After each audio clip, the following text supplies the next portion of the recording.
Hello and welcome to another episode of Mortgage Video Mastermind, where we bring you professionals who share insight into the latest trends, tips, industry, technology, and services to help you create more videos to use in your mortgage business.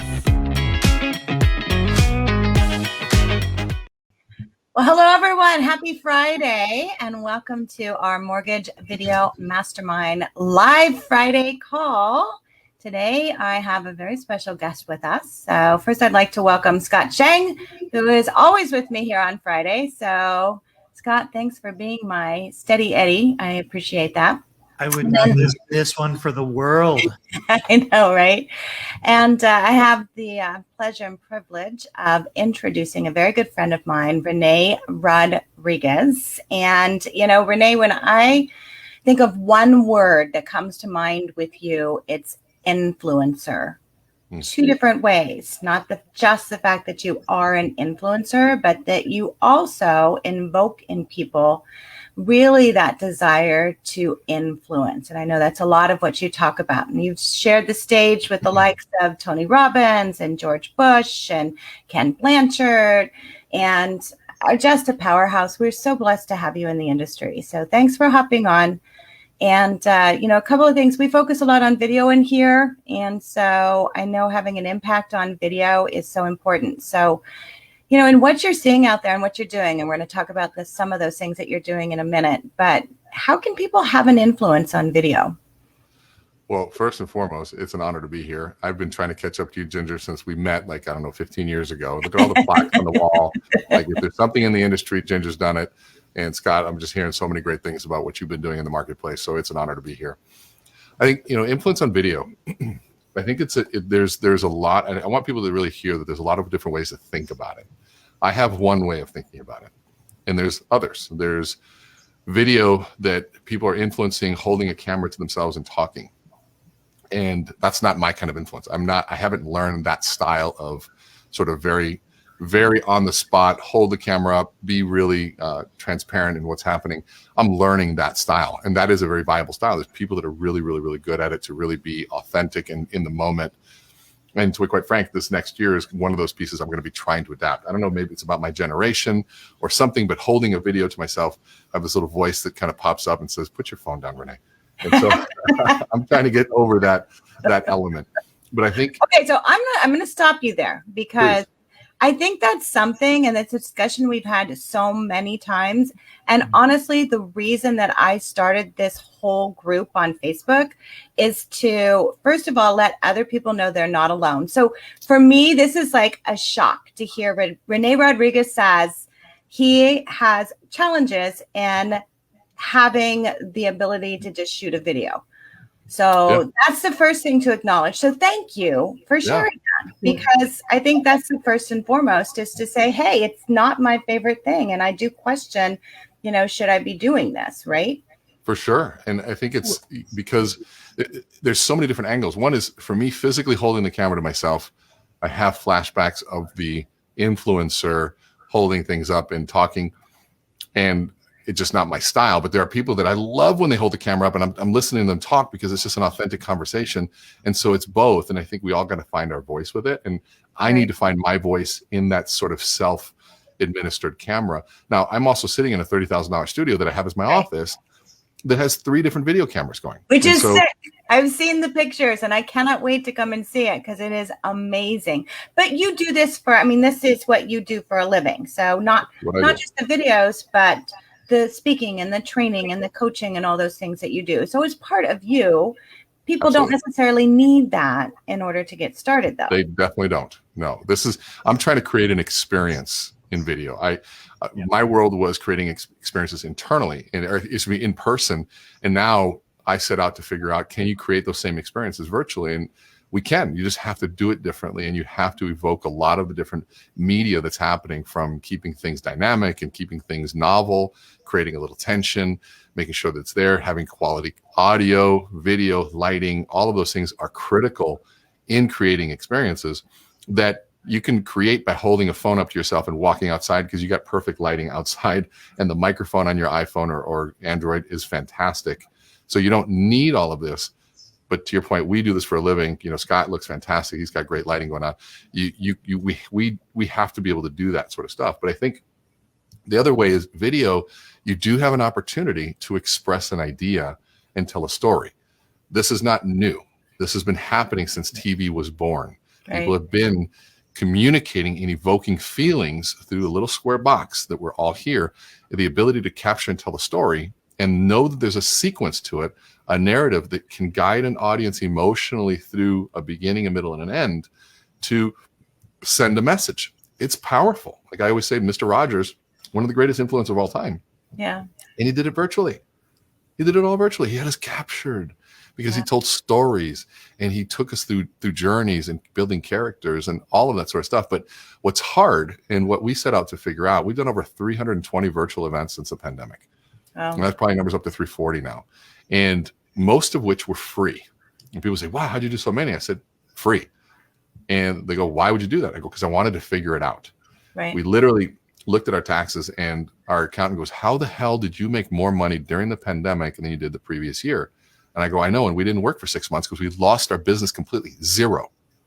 And in the last 6 months, we did more business because we put our head down, figured out this video thing than we did in the previous year, which was a great year. Right. And so 320 of these events, we figured out there's a lot of things that can be done. There's video that's streamed. There's video that's recorded and edited. So there's lots of different ways. There's videos that we just ad hoc loaded up to Facebook. But all of it gives us the opportunity to communicate an idea and a message. And there are some basic fundamentals, I think, that apply all the way across. I'd love to drill down on that real quick, Rene, because if I'm hearing you correctly, and tell me if I am, you did all of this video and you did it for free. Number one, you were figuring it out, right? So your audience was probably giving you some slack there. But during that 6 months while you were figuring it out, you were also building trust and building authority so that when it came time for you to have to sell something, you had this audience that you brought on this journey with you as you were figuring out video. Is that it? Would that be an accurate explanation for why the income, why you were able to make so much money after giving so much stuff away? You know, I look to people like you guys to give me the reason why, and that sounds like a perfect reason why. I did it. If we were to dissect it, I guess that's exactly what happened. We did it, like our reasoning for it was, okay, this pandemic is hitting. I already know this is not the first scenario we've been through like this. I've been dealing with the irrationality for people's brains for going on to over 25 years now. And so when I saw what was going on, I already knew avian flu, Ebola, Zika, you name it, mad cow disease, all created such massive fear that never killed anybody in the United States. Now, we didn't know what was going to happen with COVID, but I knew irrationality would be part of the equation. Right. I knew it'd be part of the equation. And so we knew a lot about irrationality and what was happening in the brain. So I grabbed our team together. I said, we need to just put video out and explain what's going to happen behaviorally and emotionally. And like, how are we going to charge? I'm like, we're not. If somebody's sinking outside and they're about to drown and you have a boat, you don't say how much would it mean to save you. You just go out and you help. Right. That was our rationale. We also knew that constraint was coming.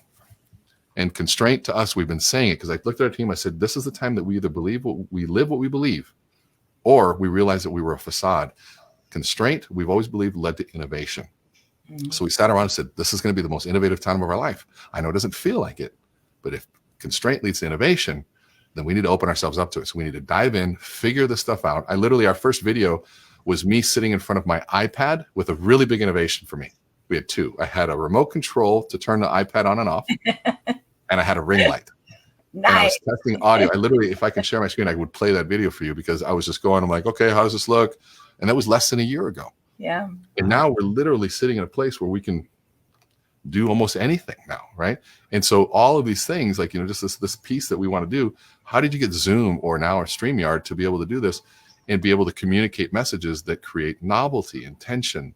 Those are all different neurotransmitters. And so we did it because we wanted to help and I wanted to learn. I've always been somebody who said, you know what, I'm not the smartest, but I know I can work probably harder than most. Mm-hmm. So let's give as much as we can and learn, because I know I can speed the learning cycle by just failing often. Do a lot of free events because that relieved the pressure of me of having to deliver something. Right. And what was crazy is it went from literally free events to $18,000 for an hour-long keynote, 22,000 people. And then we created a story because we said, what if a keynote wasn't a keynote anymore? And my film director, a friend that helped me do this, he goes, what do you mean? He goes, want to make a movie? I'm like, no, stop thinking movies. And I got to stop thinking keynote. And we got to meet in the middle. He's like, what do you mean? I said, well, let's pretend that we're merging those two worlds. We're using all of the things that film did to capture our attention, but we're delivering a business message. And he starts thinking, and I start thinking, and all of a sudden we're creating these little moments of, where I come in, I'm like, hey, everybody, it's great to be here. I said, now, before we get started, you have to get used to a few different versions of me. This is me here, pre-recorded, so I can actually make a mistake and fix it, right? And so like I just did. Can you delete that? You don't want to delete that? Oh, okay. Well, I guess we're not going to delete that part because I would, whatever. So I'm here, but there's another version of me that's actually live with you right now. He's going to be commenting. And so, in fact, can we go over to him real quick? And then we slice in me typing at a computer going, oh, hey, what's happening?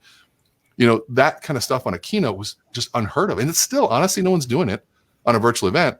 Right. We just wanted to add some humor and things like that, and people coming in on board, and even just different graphics. But yeah, it's just a story to deliver a message, right? And we knew that we wanted to create engagement. People were like, okay, hold on a second, there's something here. And then they would turn and the comments would go crazy. So I think to your point, that journey of wanting to just give probably created that, what you're talking about, building trust. And then when we said, hey, we're doing this, people jumped on board. Well, and I think, one of the things that I always taught my son is there's two ways to give in life. You can give where it's palm up, where somebody's taking and you're expecting something in return. Or you can give palm down, where you're truly giving. You're not expecting anything in return. And that's what you did. You truly gave. And when that happens, then you align, first of all, with your authentic self, which you truly did, and in finding out what that was and delivering that message. And then it does come back and the creation part happens, which is what you're so good about. So, and I love the idea of being different in terms of video. And that's always the thing that people are challenged with. It's like, how can I be different? How can I have that story? How can I have that interaction?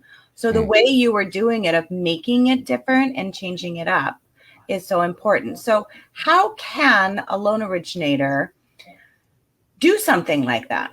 So they have something, it's like nothing sexy about mortgages. Yeah. It is what it is. So what are some things that they can do to be able to add that innovation? So there's two people I think you should get on the show immediately. One is a good friend, Neil Dingra.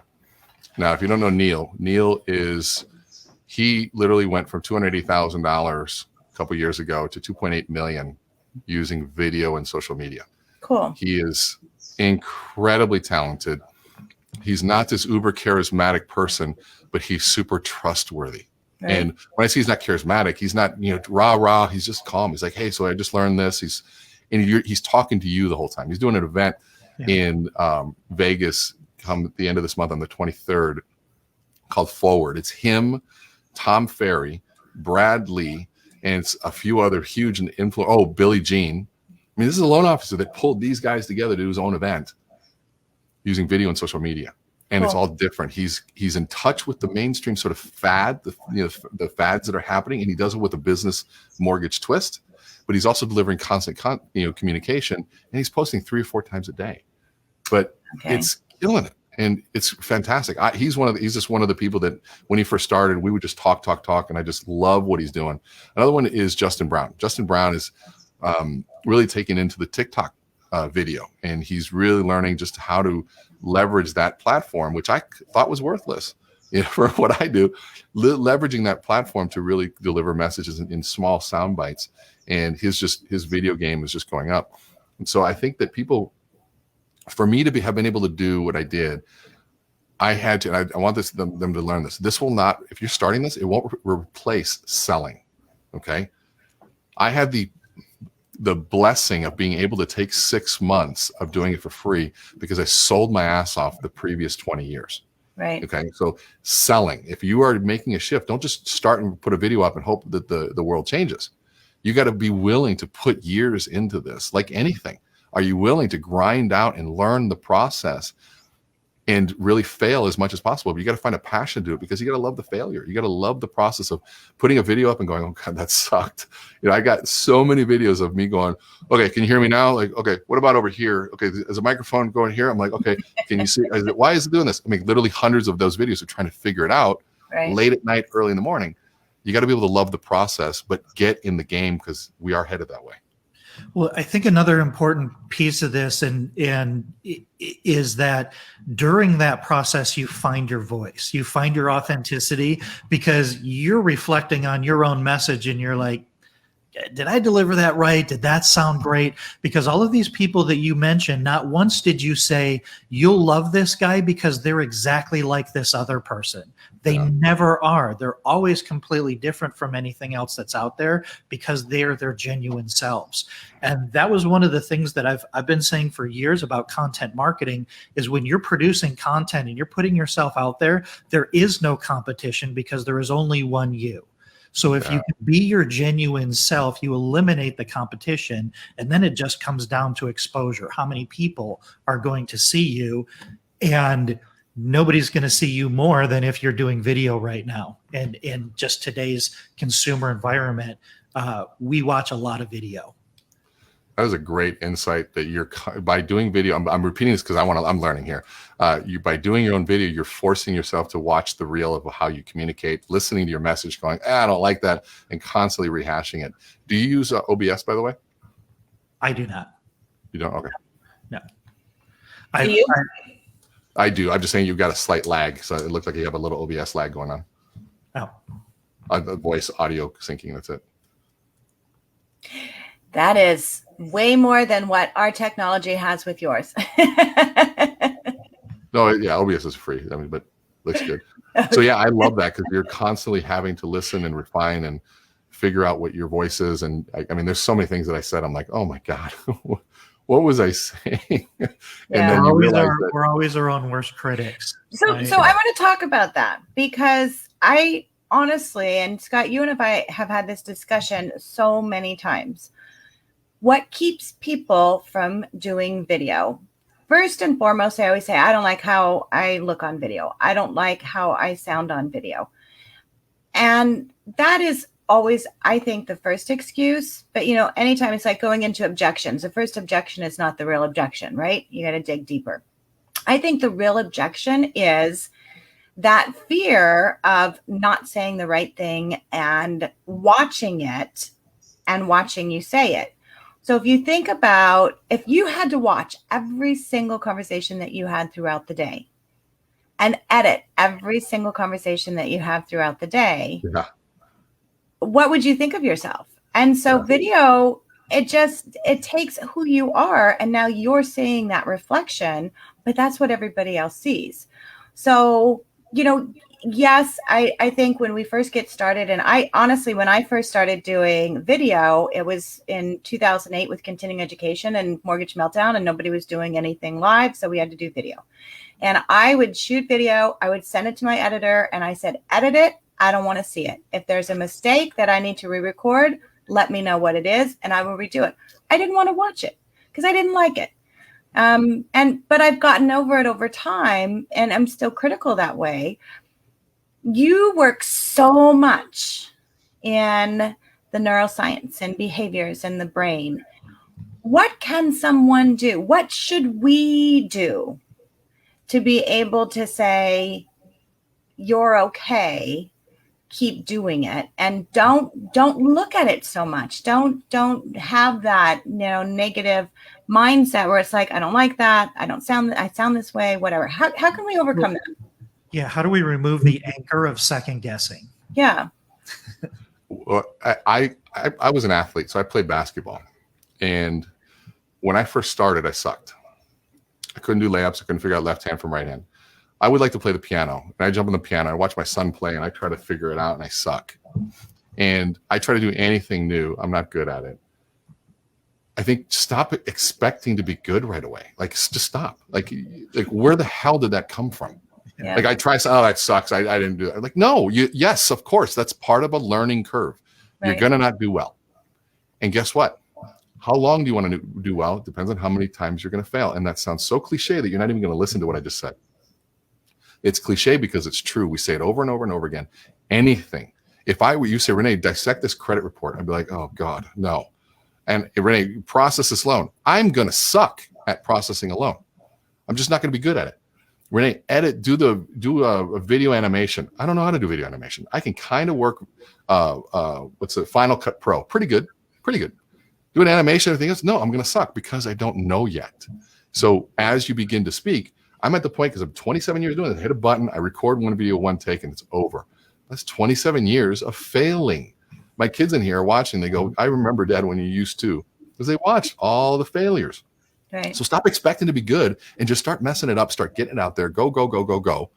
And I can't stop that voice, because guess what? That voice is accurate. You suck at first. I suck at everything at first. So don't try to eliminate a voice that's saying, okay, but stop the expectation of not being good. That's the part that we got to stop.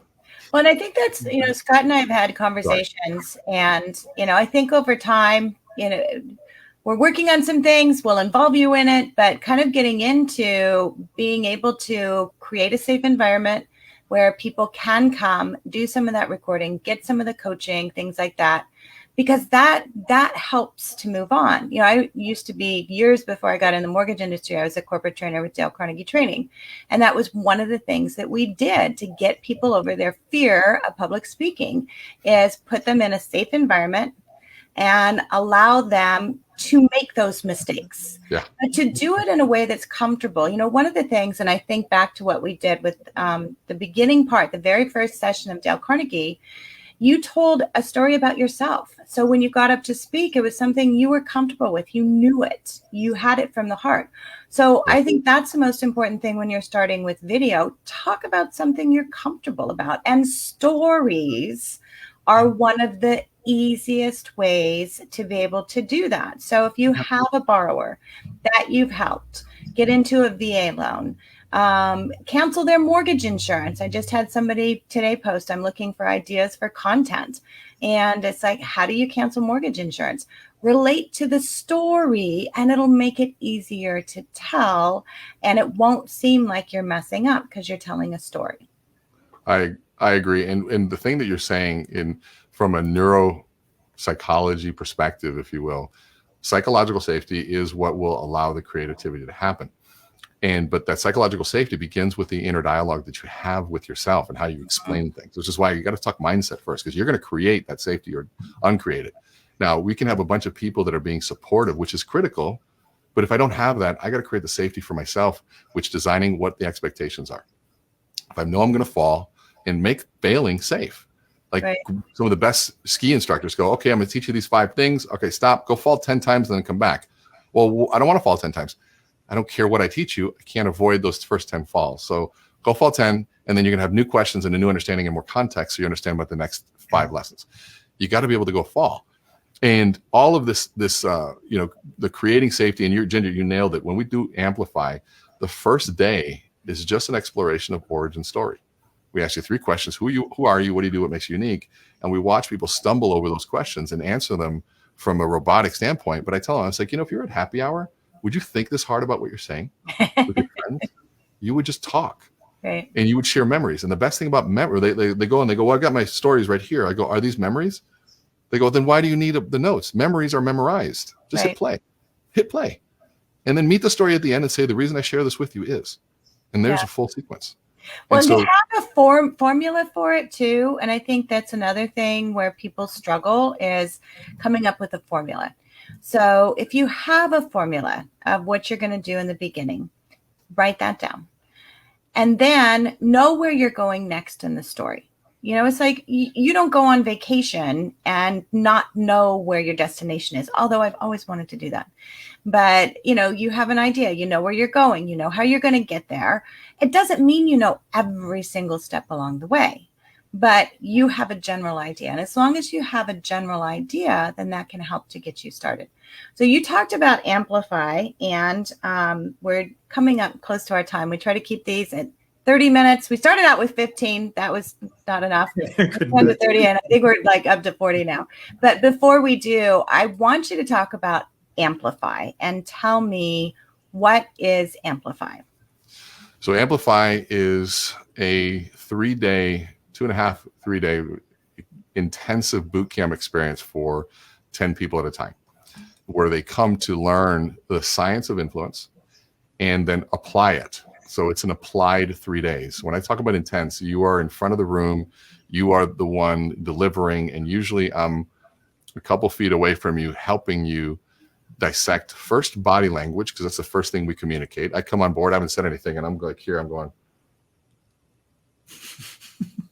I'm already communicating something is wrong, right? So I've got to understand where my body position is, how do I use my hands, where I stand, all of those elements that are communicating. Am I leaning on one side? Am I fig leafing, covering parts of my body?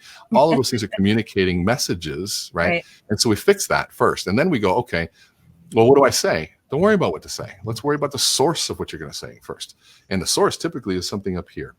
We want to move from down here to down a little lower, right? Because if we can get to the heart of what it is, and you nailed it, Ginger, memories, your heart is your memories, your beliefs, and your values. If we can hit play on some of those stories, you don't have to script it. You just talk about something that is part of who you are, something you lived. But getting people to give themselves permission to do that is the hard part. That takes a day to get 10 people there. Now, the first time you get the source right and it comes out sloppy. So then we spend another day cleaning that up into a sequence that works with the brain. So it's getting your heart to speak in sequence with a value proposition for a business influence objective. And so that process creates massive transformation in people and how they think and how they speak and how they communicate interpersonally, as well as on video and in front of a room. So Amplify is it's a really fun but very transformational 2.5, 3 days. Well, and I see it as an opportunity for those who do want to get started with video and want to overcome some of those fears, the mindset, and get into that ability. Because whether you're speaking on stage to a person or to a camera, it is all the same. It is your voice, it is your body language, it is your eye contact, it is your message, all of that. So I see that as a great opportunity for those who do want to find that voice to be able to do that. And we have 2 video cameras recording 100% of the event. So you've got a scrolling on a slider camera and going here, and you've got a locked in camera that's right here the whole time, beautifully lit. I mean, it is the highest quality video you could ask for, so that we capture those moments where your heart begins to speak, and we capture the before, we capture afterwards. All your notes are chaptered. So every time I'm mic'd up the entire time, so I'm giving you feedback. If you want, I can show a short video of a transformation of somebody to go through it. If you like to, you want to see it? You want to see Sam? You want to see Sam Parker, which is more humorous? You guys know Sam, or do you want to see? There's a guy by the name of Tony Tileman, and Tony was a $150 million producer. Came in. This is a much better produced video, but came in and we'll just do Sam because you know Sam. I'll play it for you real quick. My name is Sam Parker. Sorry, one more thing, maybe a couple of things if I remember. You're gonna count his ums. Okay. So Sam, tell us about you. My name is Sam Parker. Already 2 ums in. From Iowa originally. Okay, let's do it. All right. Shake off the ums. My name is Sam Parker. First and foremost, I'm a father to 2, 4 and 6-year-old, Paige and Quinn. I'm a husband to my wife, Trisha, 10 years. So we're going to start over again. You know what the solution is to ums and ahs? You learned it last night. Silence. Be conscious of your swaying, ums, ahs. We're going to reel all this stuff in. My name's Sam Parker. I'm originally from Iowa.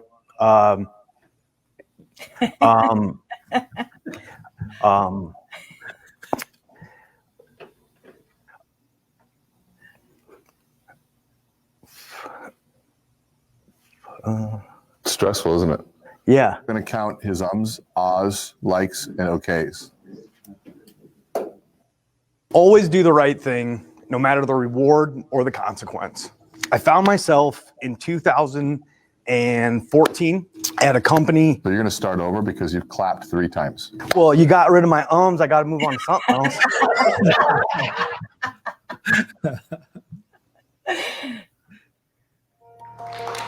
there I was, 18 years old, the culmination of 17 years of hard work.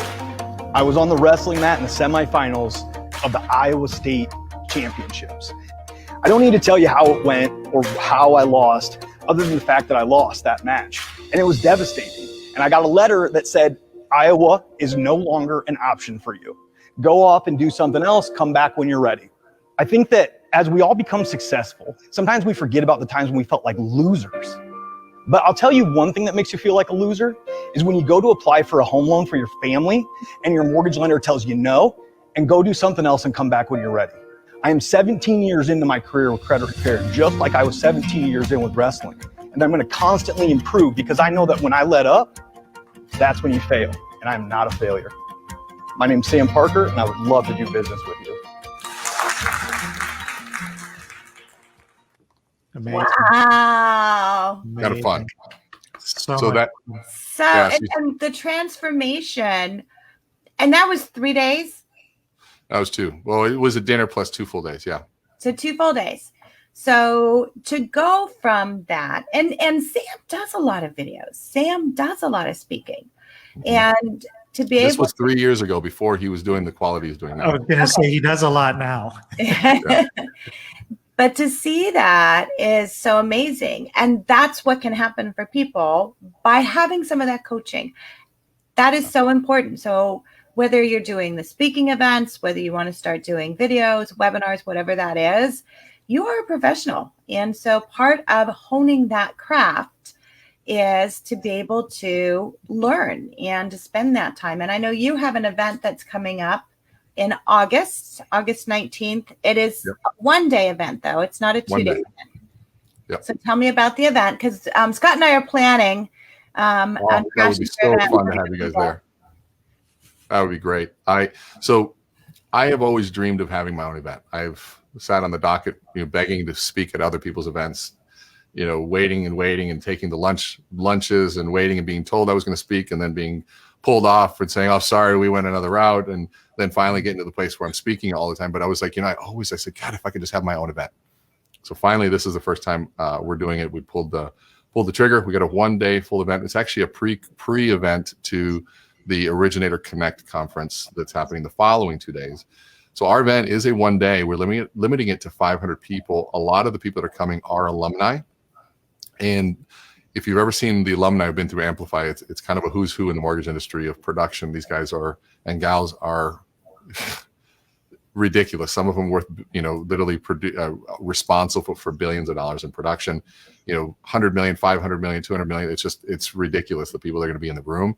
But the humility of the people that come to Amplify events are people that really hold true to what their values are, want to have those conversations, constantly looking to improve, always coachable. So it's not an ego filled room, which is what I love. Somebody once said, I have one person that literally had purchased 12 Amplifies this year himself at $5,000 per, to give you an idea. And he said the one thing that he noticed that separates an Amplify event is what people talk about. They talk about their families. They talk about their values and what makes them important. They talk about their spouses and their kids. This is not, they don't come to our event to do other stuff. It's like literally it's about learning how to grow, how to improve, tell your story in a business format that really drives revenue. So it's 1 day. It's going to be very interactive. We've got some very, very, very big names that are coming that are going to be in the audience. A couple will be up on stage with me for a couple pieces, but really to guide you through overview of what the Amplify process is through some exercises and group work as well. So it's going to be a very interactive event. Awesome. Great. And you get free access to Originator Connect with purchase of our ticket. Perfect. And they can register at amplifylive.com. Mm-hmm. Perfect. Right there. Right there. And if you want to use a code on July 1st, the early bird goes away. It's $495 right now. If you use the code Rene100, RENE 100, you get $100 off, but that goes away on July 1st. So I do urge people to use that right away. Or wait. I'd much rather take the $495. Or wait. So if you're watching this for the replay, we're going to put that information down below. And Rene, thank you so much for joining us. Thank you guys. It's always wonderful to see you, even though it's virtually. And I look forward to seeing you and giving you a big hug on the 19th. And tell your mama I said hello. I will. Thank you both. You guys are doing such great work, and I appreciate letting me come on your platform and talk about what I'm passionate about. And please keep doing what you're doing. If you're watching this, listen to these two people. Everything that they're saying, it is absolutely gold. I know I'm paying attention, and both of them have served as mentors in one way, shape, or form in my life, in my career. So I want to thank you both. Thank you. Love you. Love you guys. Okay, so you guys, we're off next week for the long weekend, and we'll be back the following Friday. So stay tuned and make sure to pass us on to join the Mortgage Video Mastermind group. Thanks, Rene. Thanks, Scott. Thank you. Scott, I'll see you Sunday. Yes, you will. Okay, bye.